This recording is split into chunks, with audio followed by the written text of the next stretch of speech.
G'day fellow Helldivers and welcome to the channel. If you're here to fine-tune your stratagems for maximum efficiency, you're in the right spot. Let's dive into our tier list for the special weapons in Helldivers 2. Kicking things off with the S tier, where only the best of the best reside. Imagine slicing through any armor like butter. That's what the railgun does. Its charge shot capability is a game changer against heavy units like chargers or bile titans. The railgun isn't just about breaking through armor, it's about obliterating it. When you fire this weapon, you're essentially giving armoured enemies an express ticket to destruction. It bypasses the usual layers of defence that would slow down or stop other weapons, making it an invaluable asset against heavily armoured foes like hulks or chargers. The railgun doesn't just pierce armour, it often leaves enemies in pieces, which is visually satisfying and tactically advantageous. This feature elevates the railgun from a good weapon to an essential one. With its ability to charge up shots, players can tailor their attack based on the situation. Uncharged shots are useful for quick engagements against lighter or medium armoured units where speed is more important than power. Here's where the magic happens. A fully charged shot from the railgun can not only penetrate but also cause significant structural damage to the toughest enemies. Against bile titans or chargers, a well-aimed shot can disable or even kill these behemoths in a single hit, which is crucial in scenarios where your team is overwhelmed or needs to clear a path quickly.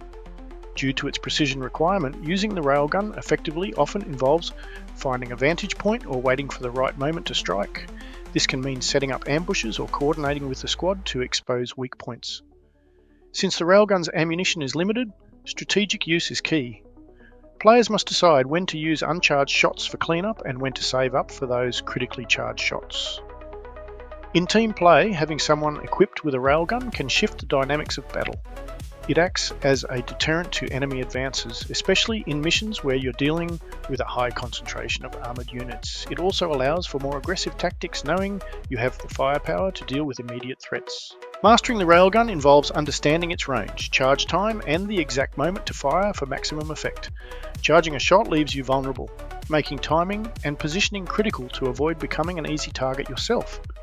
In summary, the railgun in Helldivers 2 is more than just a weapon. It's a strategic tool that can dictate the flow of battle if used wisely.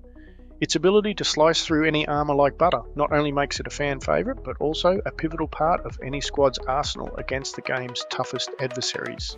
When you need to control a crowd, this weapon is your best friend.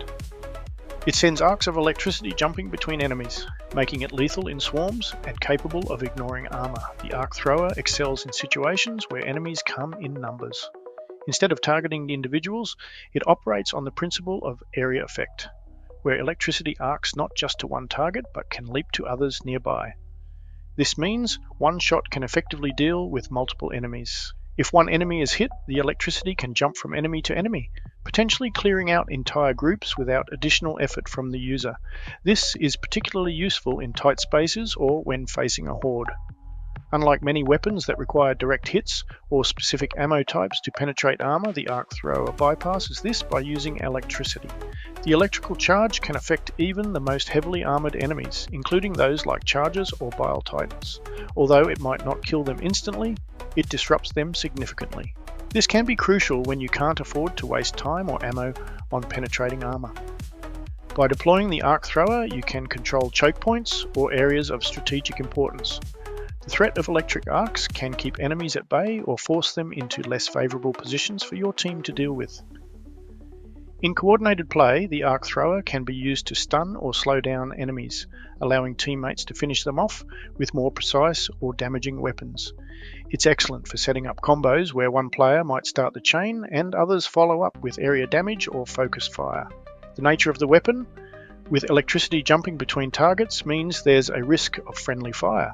Players need to be mindful of their teammates' positions to avoid zapping allies. While effective, the arc thrower might not have the range or precision needed for all scenarios. It's best used in close to mid-range encounters where the enemy density is high. In missions with lots of smaller units, or when facing waves of enemies like Terminids, the arc thrower can save your team from being overwhelmed by reducing numbers quickly. Even against bigger enemies, the arc thrower can be used to disable or slow down key threats, providing an opening for more lethal attacks or giving your team time to reposition. In essence, the arc thrower in Helldivers 2 is not just about dealing damage, but about controlling the battlefield. It's a weapon that demands a different strategy, focusing on crowd control, disruption, and tactical advantage over raw firepower. When used correctly, it can turn a dire situation into a manageable one, making it an invaluable tool for any Helldiver squad facing the chaos of alien swarms. Now let's look at the A tier, where weapons shine in specialised roles. For those who prefer precision at a distance, this weapon delivers. It's excellent for taking out enemy structures and dealing with armoured foes without the railgun's charging needs.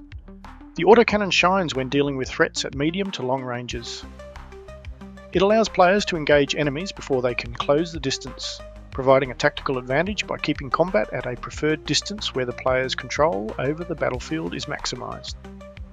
Unlike some weapons that might require spray and pray tactics, the autocannon offers a higher degree of accuracy. This precision is crucial for hitting weak points or specific parts of enemy structures or units, making every shot count. While not as devastating as the railgun against heavily armoured units, the autocannon still offers significant penetration. It can deal with armoured enemies like hulks or chargers effectively, particularly when targeting less armoured parts or when used in sustained fire to wear down defences. The key advantage here is the lack of need to charge shots, providing a steady stream of damage output. The autocannon doesn't require the user to stand still or spend time charging, unlike the railgun. This mobility allows for a more dynamic playstyle where you can engage, move, and engage again without being locked into one spot. In team scenarios, the autocannon can serve as a support weapon, providing covering fire or taking down priority targets, while the rest of the team advances or deals with closer threats. Its presence can shift enemy focus, drawing fire or attention away from squishier squad members. Like many heavy weapons in Helldivers II, the autocannon has limited ammunition. Players need to balance its use between dealing with high priority targets and conserving ammo for critical moments. The reload time for the autocannon can be significant, making players vulnerable during this period. Positioning and timing when to reload are crucial skills to master. Use the half-clip reload technique to load faster. Carrying the autocannon can slow you down, affecting your ability to evade or move quickly, which might be a trade-off for its power and range. The autocannon is excellent for defending static positions or objectives where you can pre-aim at likely enemy approach paths. It can be used to suppress enemy movements or force them into kill zones, especially useful in scenarios where you need to control enemy advances or protect a team member performing an action like extracting or repairing. In summary, the autocannon in Helldivers II offers a unique blend of precision, range, and damage that makes it an excellent choice for players who like to dictate the terms of engagement from afar. It's particularly effective in scenarios where controlling the battlefield or dealing with fortified or armoured threats is key, providing a more consistent and less risky alternative to the railgun's high-risk, high-reward gameplay. A sniper's dream for those who love lock-on mechanics, perfect for taking down heavy armoured threats from afar with precision. The spear is designed for players who want to engage enemies from distances where most other weapons would be ineffective. Its sniper-like functionality allows for shots that can hit targets far beyond the typical engagement range, making it ideal for those who prefer to keep their distance. What sets the spear apart is its lock-on mechanism. Players can target enemies, especially large or armoured ones, and the weapon will guide the projectile to its target. This not only increases hit probability but also allows for precision strikes against moving or distant targets, which is a significant advantage in chaotic battlefields. The spear is particularly effective against the game's toughest adversaries like Bile Titans, Chargers, or Hulks. Its ability to lock onto and penetrate through armour makes it a go-to weapon for missions where these heavy units are prevalent. The guided nature of the projectile means you can aim for weak spots or critical areas without needing to be perfectly accurate manually. By allowing players to pick off high-value targets from a distance, the spear can drastically alter the flow of battle. Taking out key enemies before they can engage your team or reach objectives can shift the advantage in your favour, reducing the overall threat level. The spear enables players to control the battlefield by selectively removing threats before they become problematic. This can be crucial in missions where timing is everything, like defending against waves or escorting assets. In a squad, someone using the spear can act as a spotter or sniper, taking down threats that would otherwise require the team's collective attention. This allows others to focus on different aspects of the mission or deal with closer threats. Like many specialised weapons, the spear likely has limited ammunition, requiring players to use it judiciously. Each shot needs to count, especially against significant threats. The lock-on process might take some time, making you vulnerable while aiming, particularly in environments with lots of enemy movement, or when under fire. Positioning and cover become crucial. Mastering the spear involves understanding its range, the time it takes to lock on, and when to deploy it for maximum effect. It's not just about shooting, it's about strategic timing and target selection. Before an engagement, players can use the spear to weaken or eliminate enemy forces from a safe distance, setting up the battlefield in their favour. In scenarios where specific enemies need to be dealt with to complete objectives, like destroying command units or artillery, the spear can be used to surgically remove these threats without putting the team at undue risk. In essence, the spear in Helldivers II is a weapon for those who excel at strategic planning and precision, offering a way to engage the enemy on your terms, safely and effectively. It's not just about the firepower, but the application of that power in the most tactical way possible, making it a dream weapon for any player who loves the sniper's role with a modern twist. Versatility at its finest. Not the strongest, but its area of effect is invaluable for clearing bug nests or bot fabricators. The grenade launcher isn't tied to one specific role, but can adapt to many. It's useful in both offensive and defensive scenarios, providing options for players who like to adjust their strategy on the fly.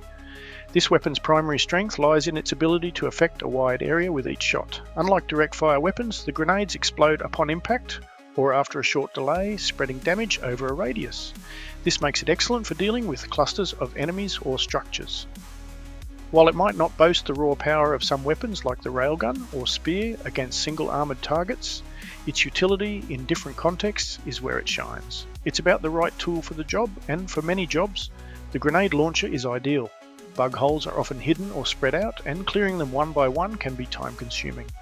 A grenade launcher can quickly deal with multiple nests at once, reducing the chance of being overwhelmed by emerging bugs.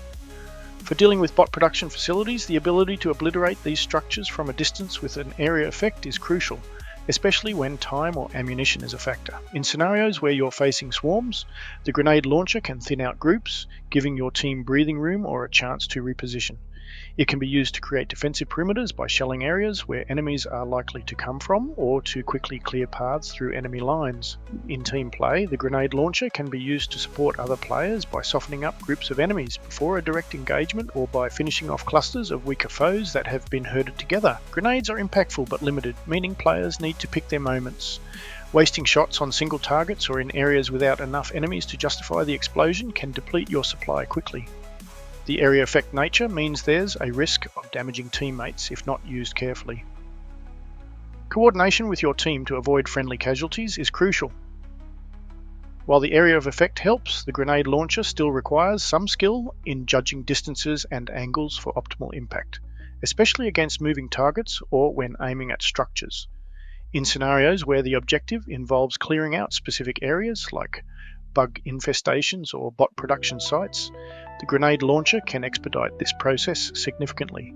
If the mission involves facing a mix of enemies where some are heavily armoured but others are not, the grenade launcher can balance the engagement by dealing with the less armoured threats en masse. In summary, the grenade launcher in Helldivers II is a testament to the value of versatility in combat. It might not be the go-to for every encounter, but its ability to clear areas, support team dynamics, and adapt to various mission types makes it a vital part of any Helldivers arsenal. It's about understanding when and where its area of effect can turn the tide of battle. In the B tier, we find weapons that can excel under the right conditions. Laser cannon, post-buff. It's a solid choice if you can manage its heat. No need to worry about ammo, just the heat gauge, eagle strafing run. More of a tactical support stratagem rather than a weapon, but when called in at the right moment, it's like having your own air force. Recoilless rifle. Great for anti-tank duties, but requires careful positioning due to its mobility limitations.